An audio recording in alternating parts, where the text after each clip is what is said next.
Tantor Audio, a division of Recorded Books, presents The Balance Within, The Science Connecting Health and Emotions by Esther M. Sternberg, M.D. Narrated by Marie Hoffman. Preface. The idea for this book grew out of a question.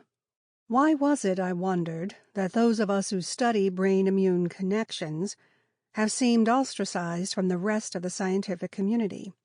Although our research findings clearly show that the brain and the immune system communicate, researchers in the hard sciences not only ignored, but also outrightly rejected our field. Why was that?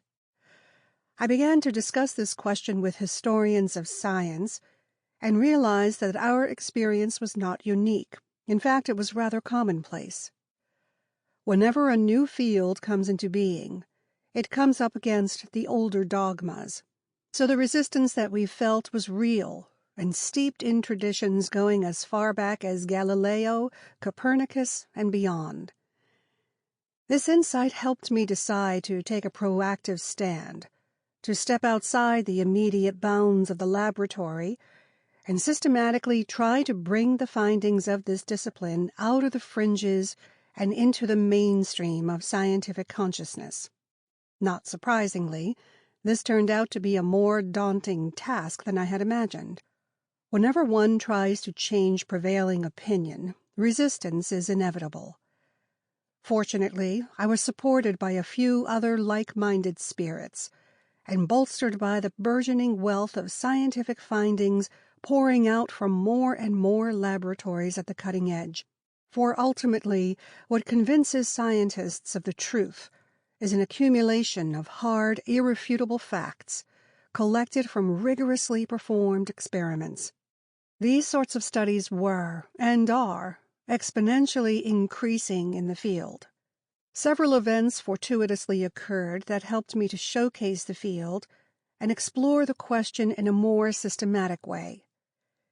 In 1995, Dr. Samuel Don McCann, neuroendocrinologist and champion neuroimmunomodulation, as the field of mind-body communication was beginning to be called, asked me to help host an international meeting of the Society of Neuroimmunomodulation at the National Institutes of Health.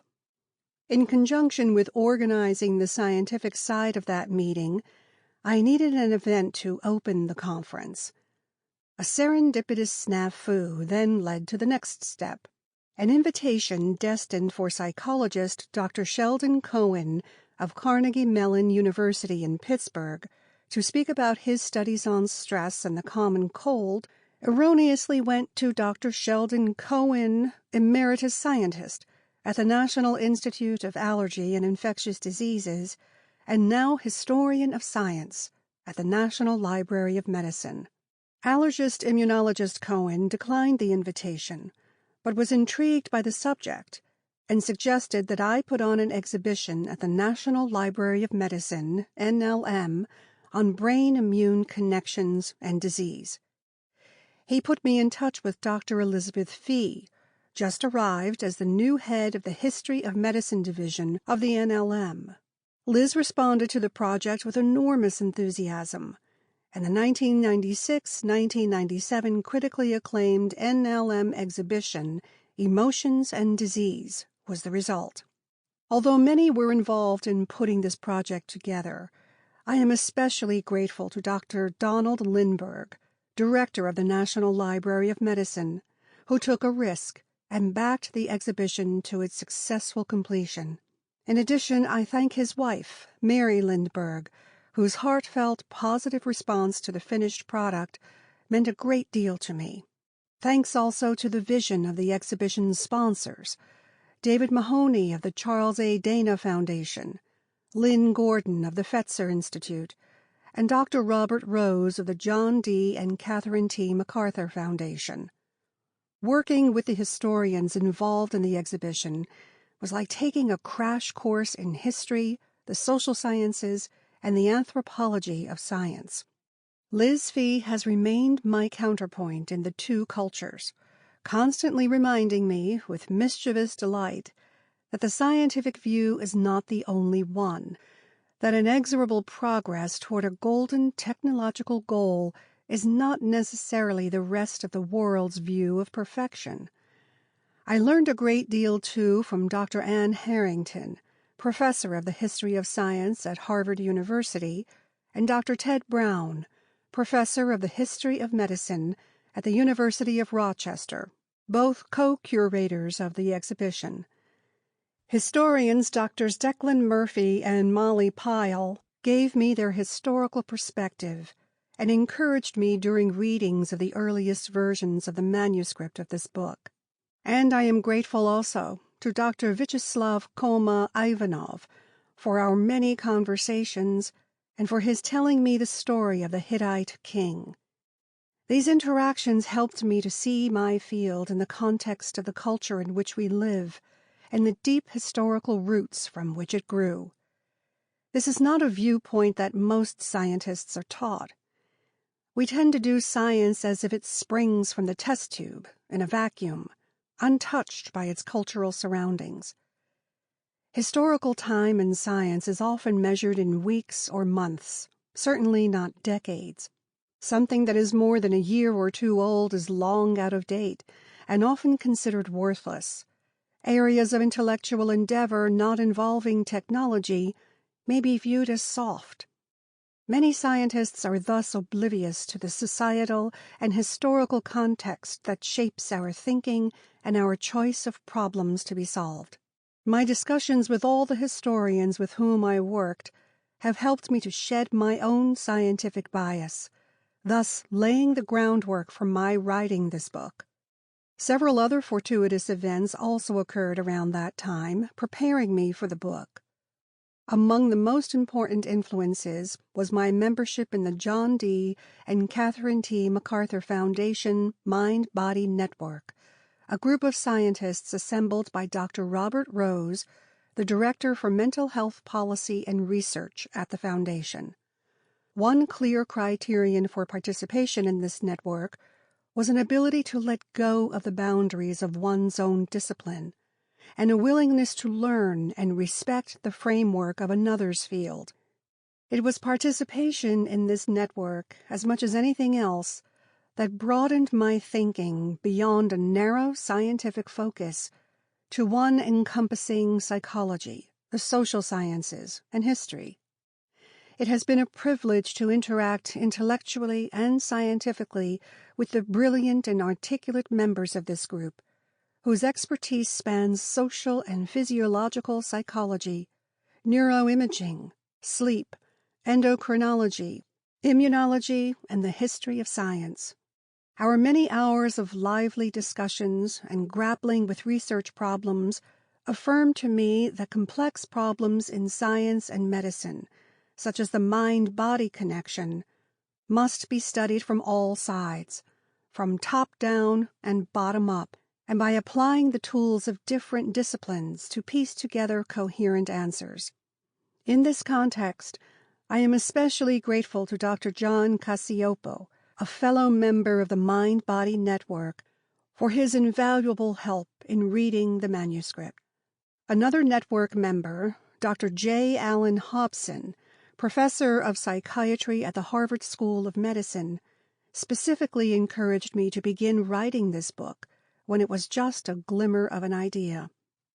Allen also stimulated me to expand my style beyond the scientific, teaching me that in writing one should let 1,000 flowers bloom. Eventually, it was Allen who put me in touch with my first editor at W.H. Freeman & Company. Around this time, I was writing an article for a special issue of Scientific American on the science of mind-body connections.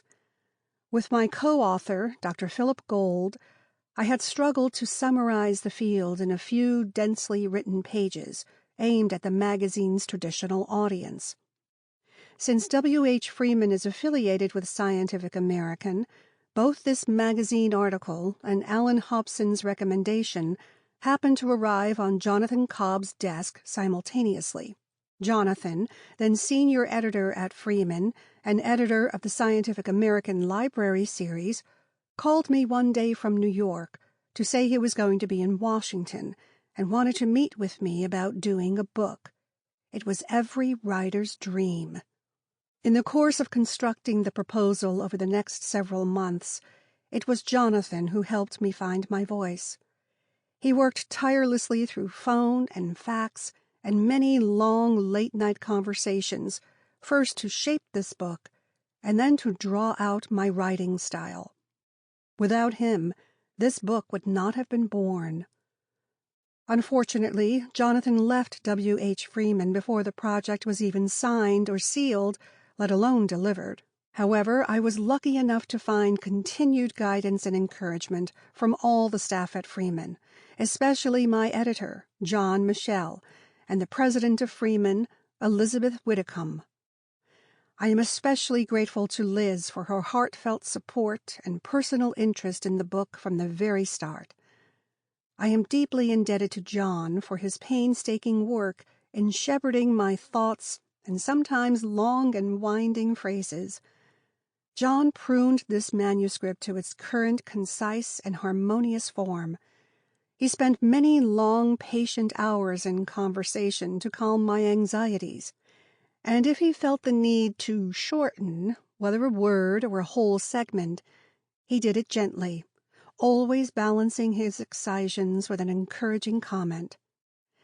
Besides these intellectual and professional events, there were larger life events during this period that, more than anything else, were the driving emotional forces behind this book. These were my mother's death, and before that, my father's death. My mother was diagnosed with breast cancer less than 6 months after my father died from a long illness. Her health deteriorated in the year before I wrote the book, the year that I was developing the Emotions and Disease exhibition. And so I learned to see the science and medicine I practiced professionally through the eyes of a patient and family member. I was forced to face the awful feelings of helplessness of being the family member of a dying cancer patient. Alongside my mother, I experienced the frustrations of high-tech medical care. Even as I struggled to convince her of the benefits of modern science, I could understand her desire to throw it all away, to take charge of her health, and to search for strength in her own form of spirituality. Begun at a time of mourning, this book, then, helped me to explore the processes of my own grieving, and it gave me solace. However, the book grew not only from my parents' deaths, but also from their lives. The gifts my father and mother left to me were the way they lived and saw the world. My father the scientist and physician, my mother the artist, and in later years the writer. My father taught me always to question, confirm, and analyze. My mother taught me to see a world in a grain of sand, and to view every sunset as if it were my last. They both taught me to rejoice in life, to notice and appreciate every flower, and to delight in mountain views and sunsets. When I began this book, I started from the perch of the scientific skeptic, but as I wrote and thought and talked to others, I began to understand that the viewpoint of modern science carries with it a kind of arrogance that has in many ways rightfully alienated the popular culture. The notion that just because we don't understand how something works, it can't be real, is too pervasive in our modern way of practicing science and medicine. But as much as it is a recognition of the popular belief in the power that mind has over body, this book is a tribute to the scientists, the physicians, and their discoveries that have helped us reach the point at which we are today. Even the greatest skeptic must now admit that a wealth of evidence exists to prove in the most stringent scientific terms that the functions of the mind do influence the health of the body, and that sickness in the body can affect our moods and emotions through molecules and nerve pathways. This level of proof of the myriad connections between the brain and the immune system was needed before the two cultures, the popular and the scientific, could begin to respect and talk to each other. There are many pioneers in the field of brain-immune communication, and it would have been impossible to name all the scientists and great discoveries that have contributed to our current state of knowledge. They all worked against great odds, especially in the early days, when researchers in the traditional sciences scoffed at this area. Without these pioneers, there would be no story to tell. These brave souls included Drs. Bob Ader, Nick Cohen, George Solomon, and Herbert Weiner, who all worked closely with Norman Cousins, an inspiring and charismatic voice for the field of psychoneuroimmunology from its start.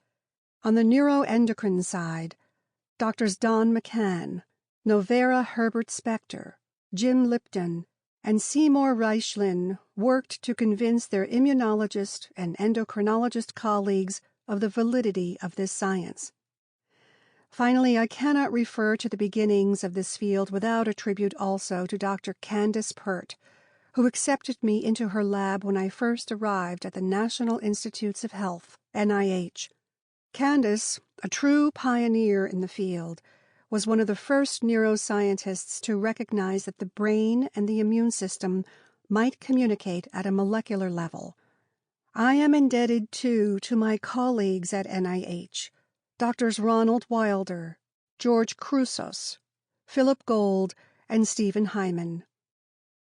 In the pages that follow, I have only superficially touched on, or omitted altogether, many areas of health and disease that are impacted by this mind-body science. To do justice to all these areas and the researchers who did so much to uncover these connections would require volumes. Thus, I have only briefly described the important work that has been done on mind-body connections in AIDS, work by researchers such as Drs. Neil Schneiderman, Margaret Chesney, Margaret Kemeny, Shelley Taylor, and John Fahey. I have only briefly described investigations into the role of mind-body connections in cancer by researchers such as Drs. Fozzie Fozzie and David Spiegel.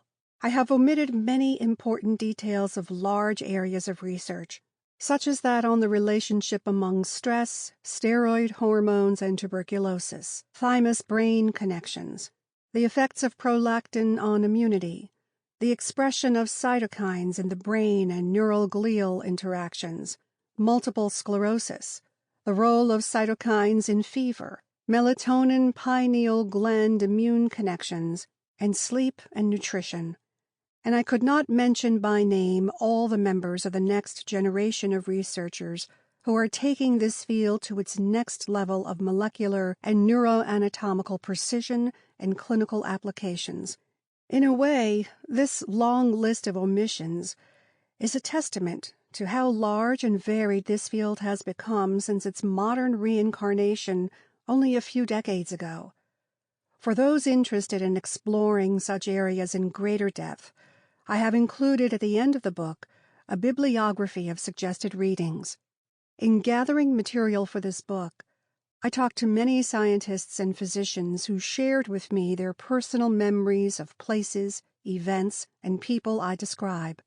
I am grateful to Dr. Sorin Sonia, Professor Emeritus and former Chairman of Microbiology and Immunology at the University of Montreal.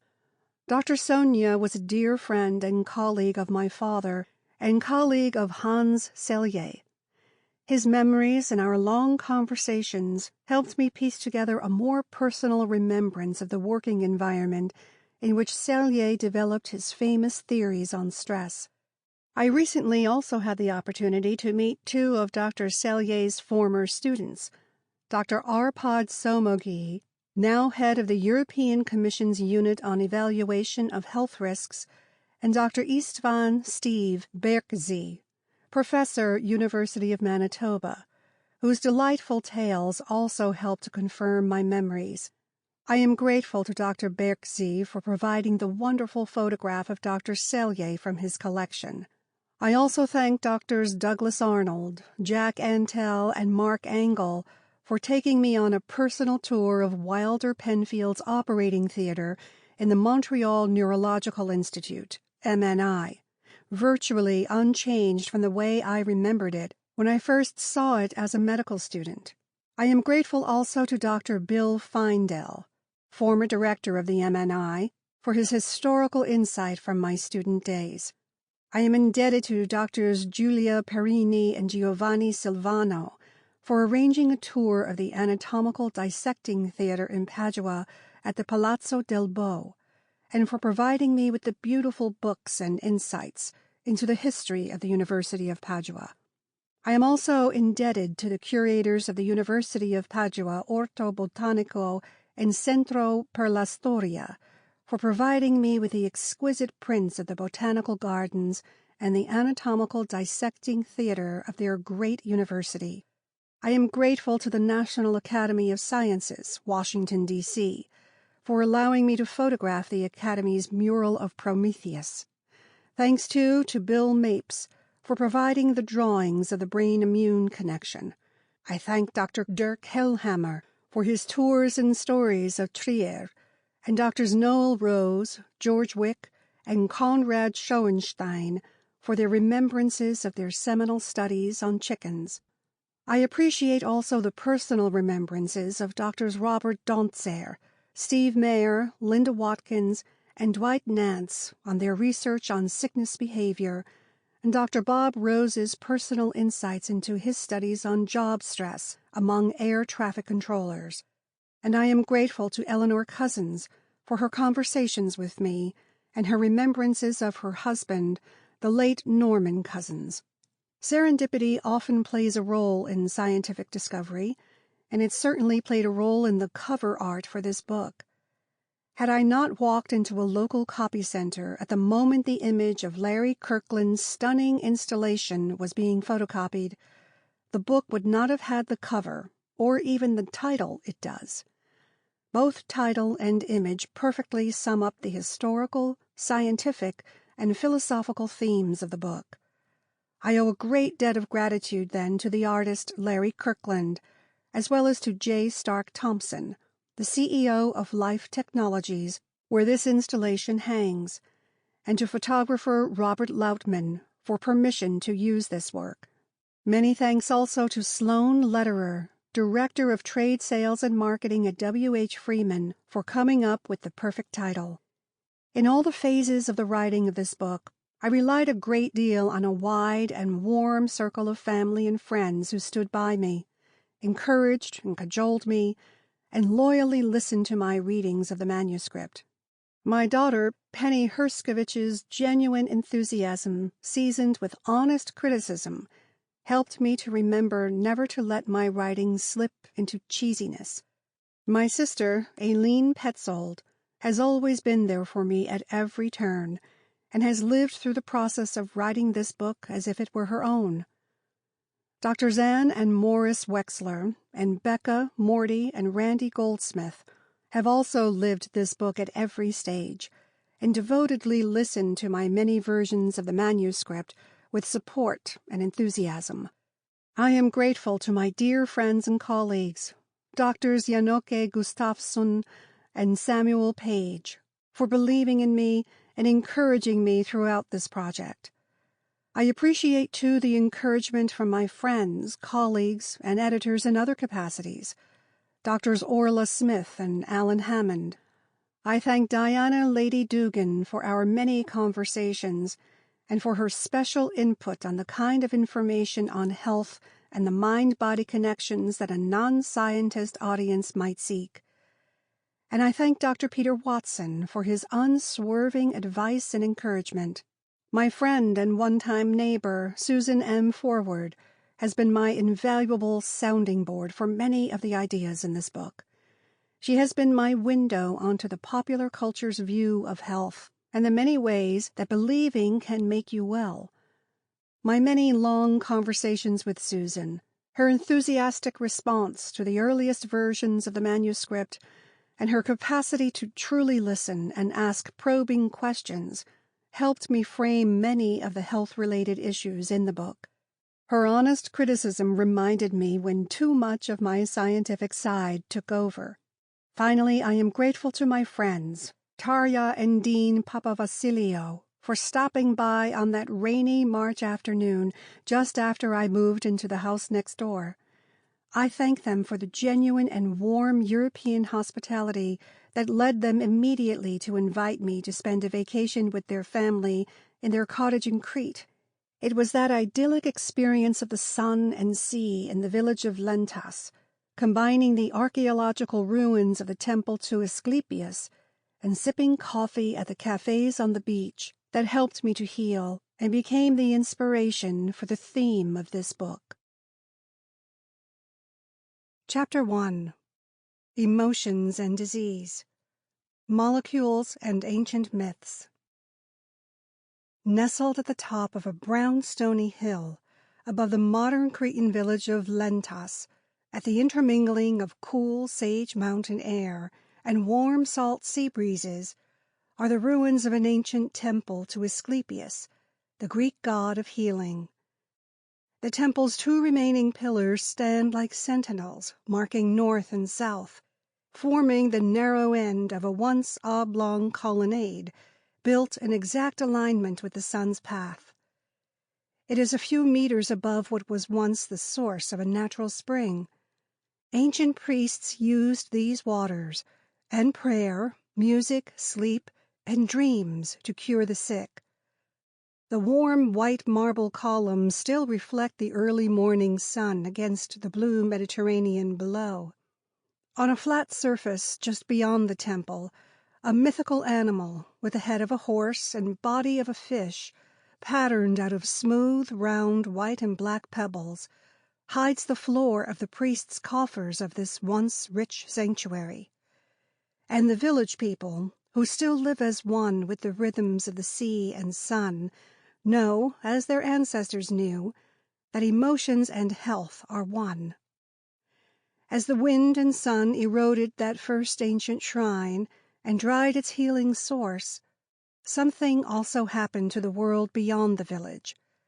Our faith in the healing power of the spirit also waned, and the god of science and medicine became a much harder, more impersonal god than the fatherly Asclepius. When did we modern scientists and physicians lose the knowledge that was so much a part of these ancient teachings of medicine? And why has the road back to acceptance of this wholeness taken so many centuries to travel? The temple and the ancient town below, once a busy crossroads port called Lebanon, first stopping point between Egypt and Greece, flourished around 400 B.C. This was about the time that the great Greek physician Hippocrates, whose oath still underlies the principles of modern medicine, taught that health lay in a balance. And Asclepius, the Greek god of healing, with his daughters Hygeia and Panacea, symbolized all that was essential in this balance: healthy diet, pure waters, exercise, and support of friends and family. The concept has survived to this day. Hygiene, or cleanliness, is still the first step in preventive medicine, and panacea still means heal all. But essential too were the emotions, as well as soothing activities that calmed them: sleep, music, and prayer. So integral to the healing of the body was the mind that the god of medicine carried a staff with the symbols of both intertwined. Asclepius carried in his left hand the caduceus, a wooden staff with a serpent curled around it, an ancient symbol of body and soul, and today the universally recognized symbol of medicine. Facing east, with your back to the pillars of the ancient temple, squinting into the already hot morning sun, you can see a tiny stone church just 100 meters away. Amidst the scrub and stones and fallen pillars, a lone gardener lovingly tends the shrine. To reach it, scramble over the loose rocky soil, down the steep terraced ridges of the temple, past where the ancient source used to run. Climb up an embankment through lavender and prickly bramble, and you are there. It sits atop its own little hill, amidst another pile of ruins, also the remains of a place of worship, built. Sample complete. Ready to continue?